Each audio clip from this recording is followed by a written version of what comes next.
So a lot of people are probably subscribed for the LS swap content and the BMW 8 Series content, but I thought I'd go over the car I've had the longest. So this is my 1995 BMW M3. I got it 4 or 5 years ago, hard to remember, and it is supercharged. The 95 is the 3-liter S50 motor, and it has a Powerdyne supercharger on it. So this supercharger kit was actually a Dynon like factory option that you could get if you paid the BMW dealership to install it. So these are different from regular superchargers because they are not gear driven internally. Normally there's a big gear down here and a little gear up here to step up the RPMs on the blade and get it spinning super crazy fast to make boost. But on these it's a little bit different. There's pulleys inside and then another belt inside.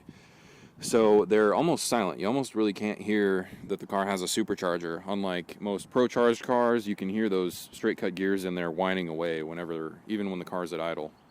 But there are a few other things done to the car. It has the obvious cooling system upgrade, all aluminum eBay radiator, a catch can, Mishimoto knockoff, a real Mishimoto coolant reservoir tank, because I've been through like 3 of the OEM ones. They just keep cracking. Last time I was like 5 hours away from home when the last plastic one cracked, so that wasn't fun. Of course, as far as cooling goes, we do have an electric spout fan up here, which is controlled by this little relay over here, which is fused off of the main battery post over here with a big 30 amp fuse. One more cooling upgrade this car has, I didn't do this, but the previous owner put an S54 style oil filter housing on the car. So you'll notice there are 2 big AN fittings right there. So it actually does have an oil cooler on the car. So those lines run up under the supercharger, down here through into the front, and then you'll see we have a nice little oil cooler out here. This car does take a long time to warm up in the winter because of the cooling upgrades. It does have methanol injection, so a line runs to a little brass fitting on the bottom of the washer tank here, runs over to the pump where it is sucked in, and then it is blown through this pipe over here and then pumped in through this little nozzle. So it's controlled, it's a snow performance kit, it's controlled by this little box here, which has a boost line running to it from the manifold, and you tell it when you want it to kick in and when you want it to reach maximum flow. So I have it kicking in at like 2 or 3 psi, and then it hits maximum flow by 6 or 7 psi, I don't remember exactly. And then there's an indicator light inside the car that tells you when it is actually sending meth into the engine. It's a 50-50 water methanol mix, which is what most people run.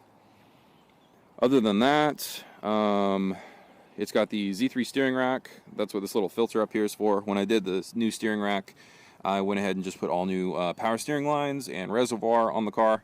And I never liked how the reservoir just leaks all over itself. I'm sure, you know, you e36 guys know what I'm talking about. The cap on the reservoir is vented, so it just sits there, and whenever it needs to vent a little bit of vapor or extra fluid, it just goes all over the reservoir and makes a huge mess. So I capped off the vent, I drilled a hole in the cap, and then I ran this line up here to this little pod filter, and that keeps the mess away from down there, and it actually doesn't make a mess up here. You'll also notice I've got the an Aeromotive fuel pressure regulator on here. This wasn't super necessary because the factory fuel regulator does have a vacuum line going to the intake manifold. Thus, it will actually increase pressure whenever you're under boost. So this isn't super necessary, but it's nice to dial in a little bit extra fuel if you feel you need it. It has the UUC underdrive pulleys. You can see the one on the water pump right there, and then there's one on the power steering pump, and I think there was a third one in there somewhere.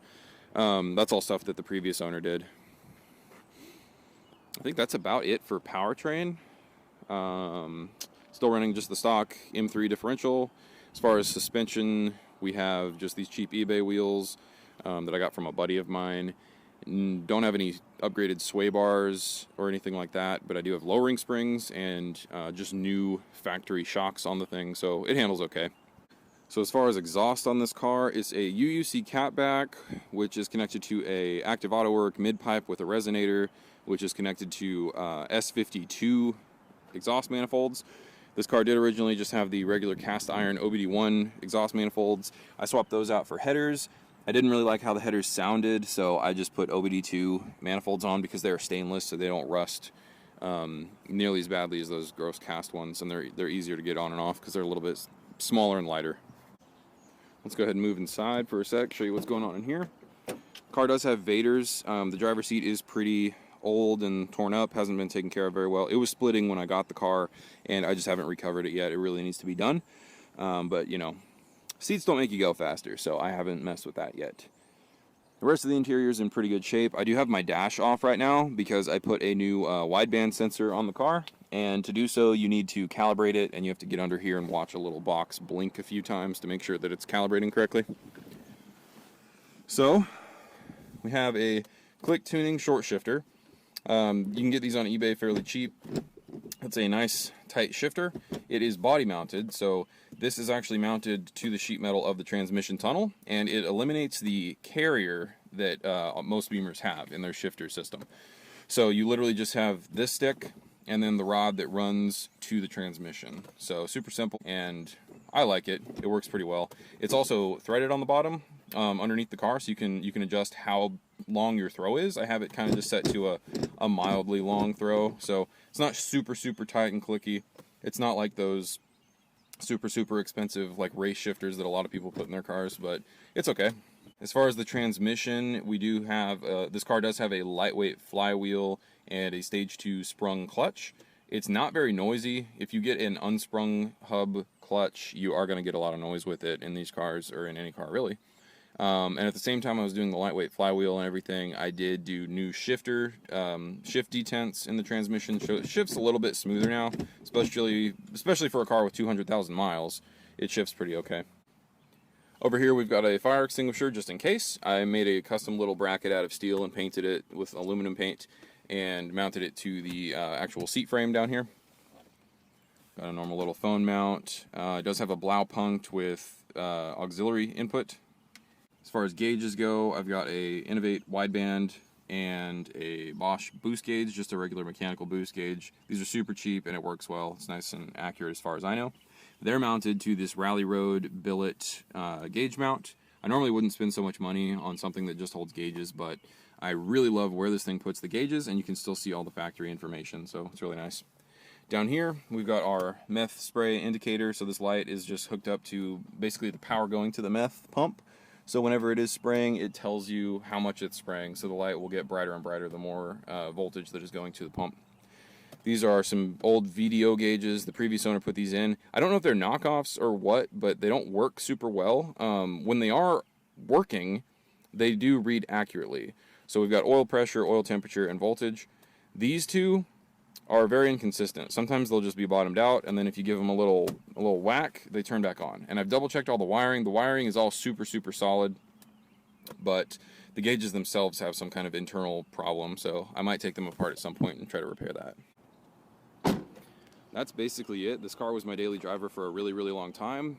We don't have very extreme winters here where I live, so it's always worked out. You know, every now and then there's a snow day where I can't get out of my neighborhood because I don't put snow tires on the thing. And I don't like driving it in the salt anyway. I don't want to rust the thing away. So now I have another daily. This thing pretty much just sits in the driveway or the garage most of the time. But that's it.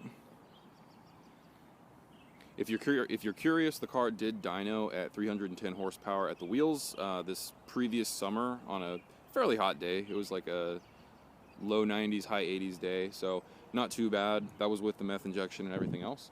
But I recently did upgrade the supercharger pulley. My buddy and I CNC'd a pulley, way smaller than you should for this supercharger, so I'll go over that in the next video. Thanks.